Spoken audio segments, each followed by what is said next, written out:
So yun mga kabero, lakad tayo ngayon dito punta sa bus.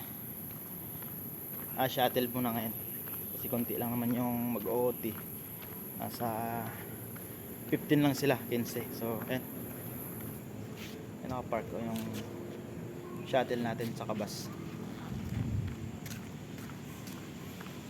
Doon ako nakatira sa dulo.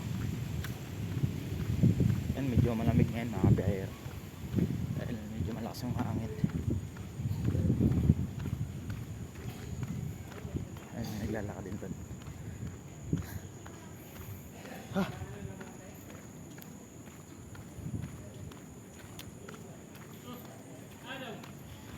Balik po kuan.